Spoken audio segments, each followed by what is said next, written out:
just the subsets of real numbers. Again, real numbers are any number that can fall on a number line. And the subsets will start with the most restrictive one. Do you guys remember what those were? The restricted ones were natural numbers.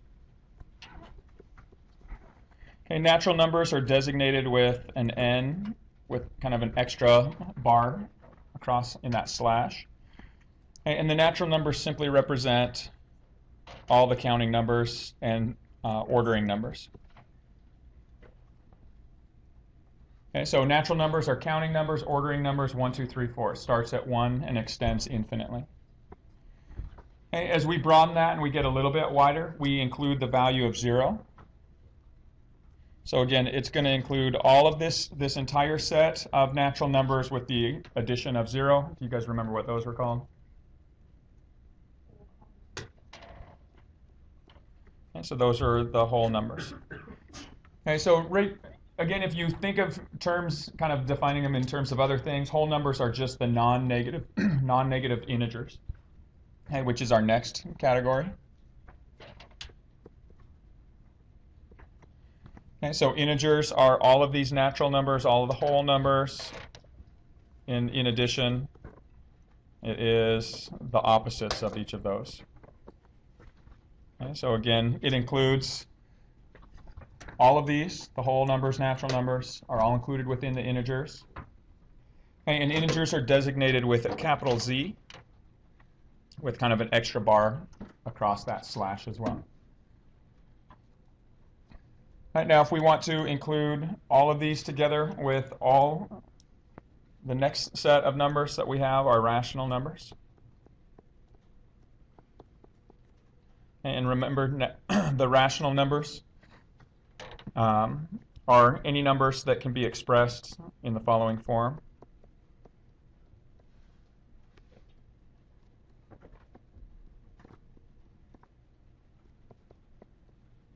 Okay, it's the ratio of two integers, okay, P over Q.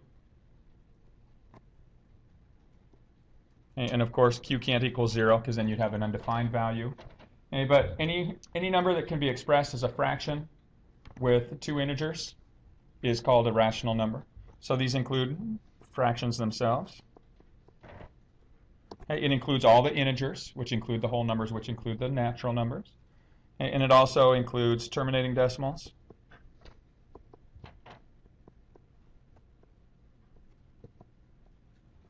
as well as the non-terminating but repeating decimals.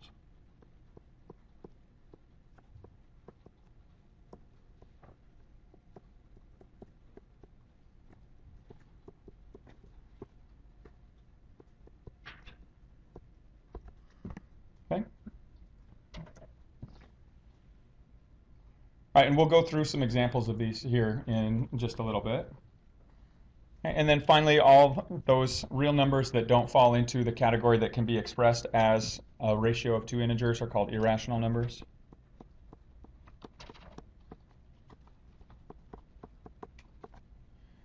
And these include the non-terminating and non-repeating decimals.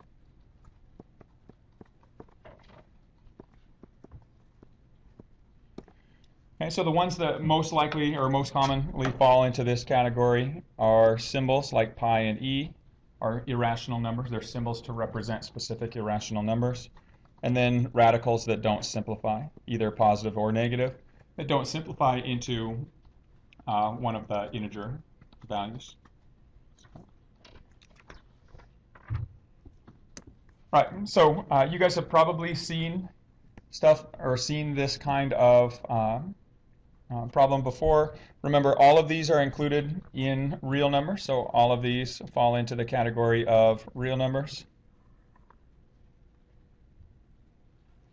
And then if anything falls outside of this category, I'll write it with a light color here, but imaginary numbers like square roots of negatives, which also will sometimes be represented with an I. Those are imaginary numbers. And then also outside of the real number system would be any number where there's division by 0. Those are undefined values. And so those don't fall within that subset of real numbers.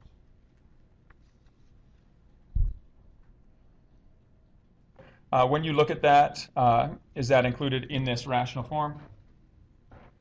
Yeah, so that one's rational.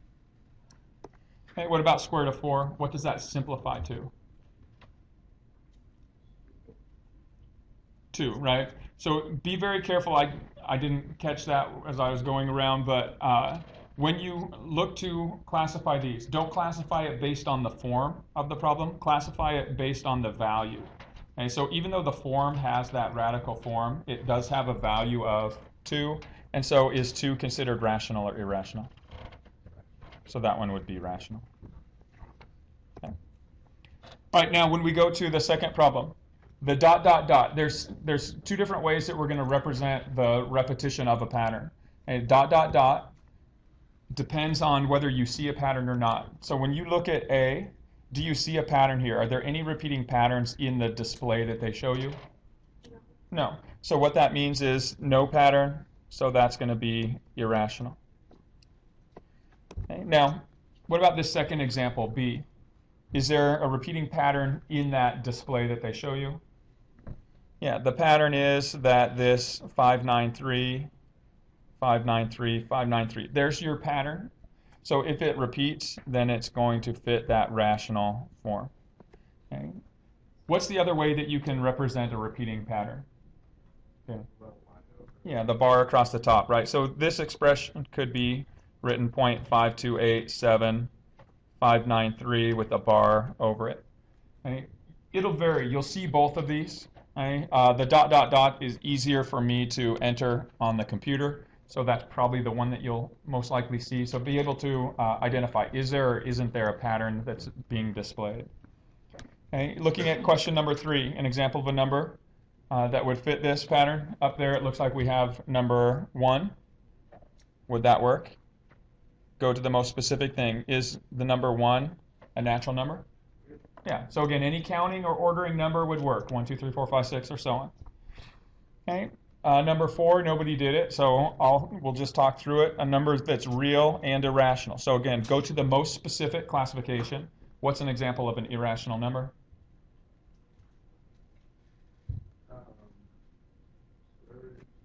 Okay, good. Square root of 2 works. Okay, again, any radical that doesn't simplify to an integer works, and anything that has a pi in it or an e in it would also work. Okay, number 5, a number that's a real, rational, and an integer. So again, we go to the most specific of those. Yeah, again. The what? E, we'll actually talk about E. It's a natural base. It comes up in logarithms. Okay, and it has to do with a limit of a number, like a finite regression type of number. We'll talk about it later in the year.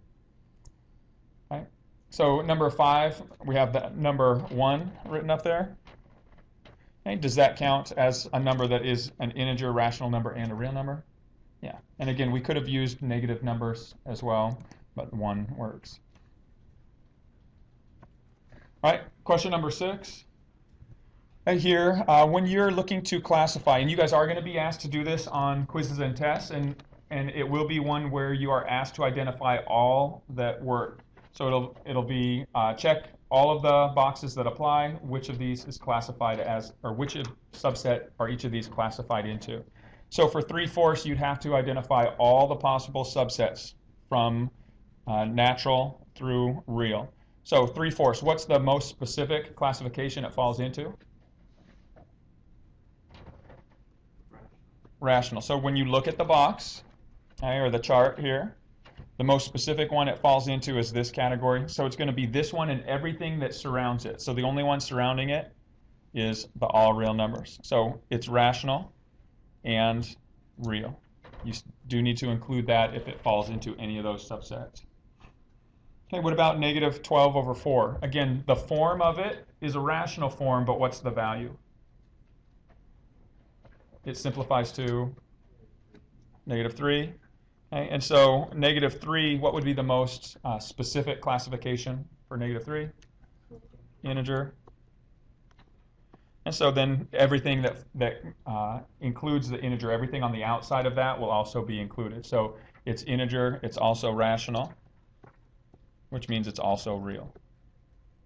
And again, you find the most specific one first. All right, number 7.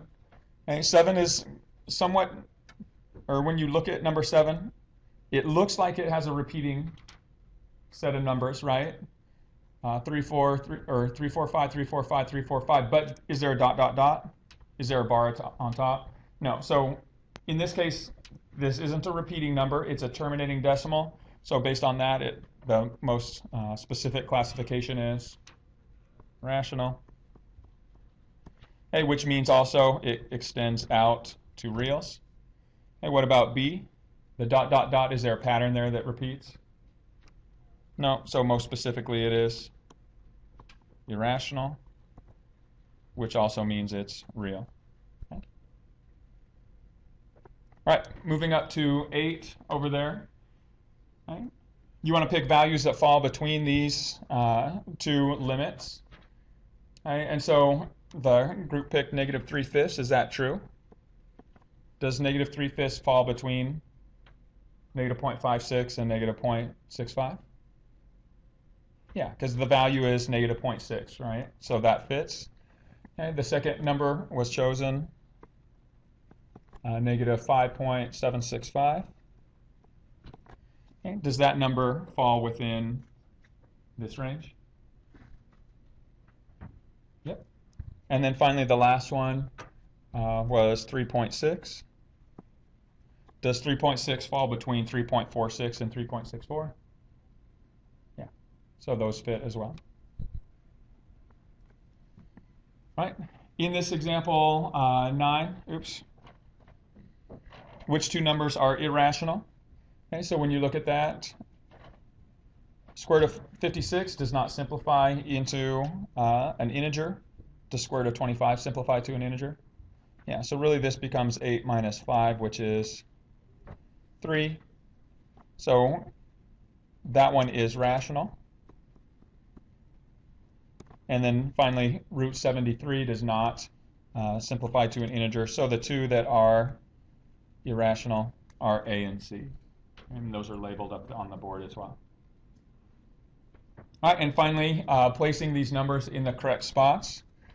Okay, we have -0.452, or sorry, -0.462. Is that an integer? Whole number? No, so that's going to fall out here, right? So that's not even in there. You don't have to write it outside, but -0.462 is outside that Venn diagram. Hey, what about -56?